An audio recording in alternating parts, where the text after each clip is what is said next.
नमस्कार दोस्तों। बच्चे हम सबकी फैमिली में होते हैं और बच्चे ही हमारे परिवार की शान होते हैं। बच्चों का अच्छा स्वास्थ्य ही हमारी ओरिजिनल खुशी होती है और बच्चों की गुड हेल्थ ही हमारी सच्ची सक्सेस मानी जाती है। लेकिन जब किसी भी कारण की वजह से बच्चे बीमार पड़ते हैं तो उस स्थिति में हमारे परिवार के प्रत्येक सदस्य के होठों से मुस्कान गायब हो जाती है और परिवार का प्रत्येक सदस्य परेशान हो जाता है। आज के इस वीडियो में हम बच्चों के स्वास्थ्य और उनमें होने वाली कॉमन बीमारी वायरल इन्फेक्शन के बारे में बात करेंगे। इसीलिए मैं आपसे निवेदन करूंगा कि वीडियो को बिना स्किप किए लास्ट तक जरूर देखें। मैं डॉक्टर कैलाश धाकड़ श्री धाकड़ क्लिनिक रोपा में अपनी नियमित सेवाएं दे रहा हूं।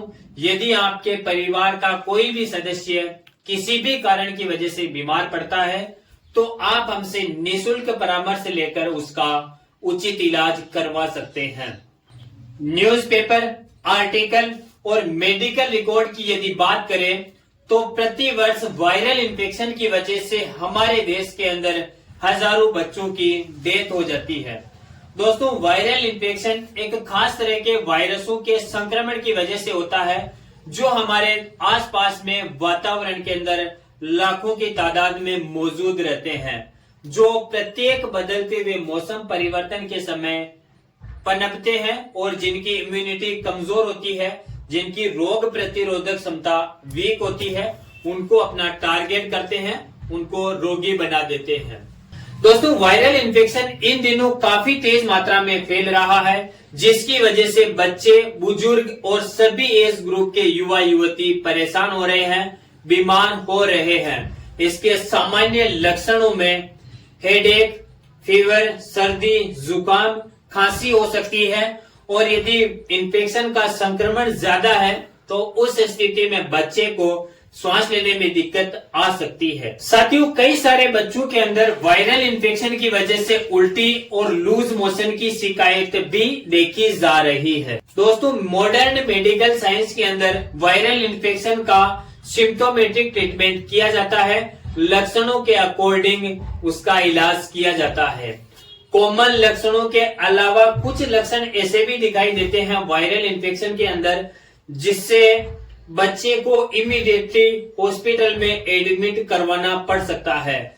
जैसे ओरली मेडिसिन देने के बाद, नॉर्मल ट्रीटमेंट देने के बाद भी बच्चे के स्वास्थ्य में यदि सुधार नहीं आ रहा है, बच्चे को बार बार फीवर आ रही है, बच्चा ज्यादा ही उल्टी कर रहा है, तो उस स्थिति में बच्चे को इमीडिएटली हॉस्पिटल में एडमिट करवाए। दोस्तों, वायरल फीवर के अंदर बच्चों के अलावा इन दिनों बड़ों में भी कुछ लक्षण दिखाई दे रहे हैं, जैसे हेडेक रहना, पूरी बॉडी में दर्द रहना, सारे जॉइंट एक साथ में दर्द करना, रोगी व्यक्ति को आलस आना, रोगी व्यक्ति को अचानक से बुखार आना जिसके अंदर उसके बॉडी का टेम्परेचर 104 या 5 डिग्री तक एकदम से इंक्रीज हो जाता है।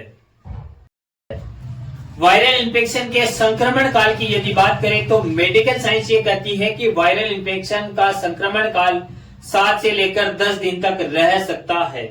दोस्तों, कई बार ऐसा होता है कि बच्चों की सर्दी, जुकाम, खांसी और फीवर को लेकर हम इग्नोर कर देते हैं, लेकिन वो हमारी सबसे बड़ी भूल हो सकती है, क्योंकि मेडिकल साइंस ये कहती है कि जब तक वायरस का संक्रमण गले में है तब तक उसको आसानी से कवर किया जा सकता है, उसका नॉर्मली ट्रीटमेंट किया जा सकता है।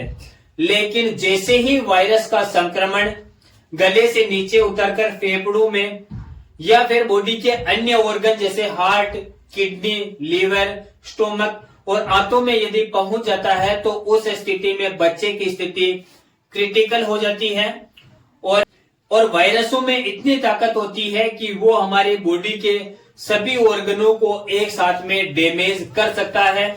जैसे हमने कोविड-19 के अंदर जो भी कोरोना के संक्रमण में आया था, उसकी किडनियां खराब हो गई थी, उसके आंतों में, उसके लीवर में इंफेक्शन हो गया था, उसका हार्ट और लंग्स काम करना बंद हो गए थे। दोस्तों, वायरल इन्फेक्शन के संक्रमण को इग्नोर नहीं करना चाहिए, क्योंकि मेडिकल आंकड़े बताते हैं कि संक्रमण के बाद में बच्चे को निमोनिया हो सकता है और हमारे देश के अंदर निमोनिया की वजह से प्रतिवर्ष हजारों बच्चों की डेथ हो जाती है। इन दिनों वायरल इन्फेक्शन की वजह से बॉडी में फ्लूइड यानी पानी की मात्रा कम हो सकती है, जिसकी वजह से रोगी व्यक्ति के प्लेटलेट अचानक से डाउन हो जाएंगे और रोगी व्यक्ति को भारी आलस और चक्कर आने की शिकायतें भी वो कर सकता है।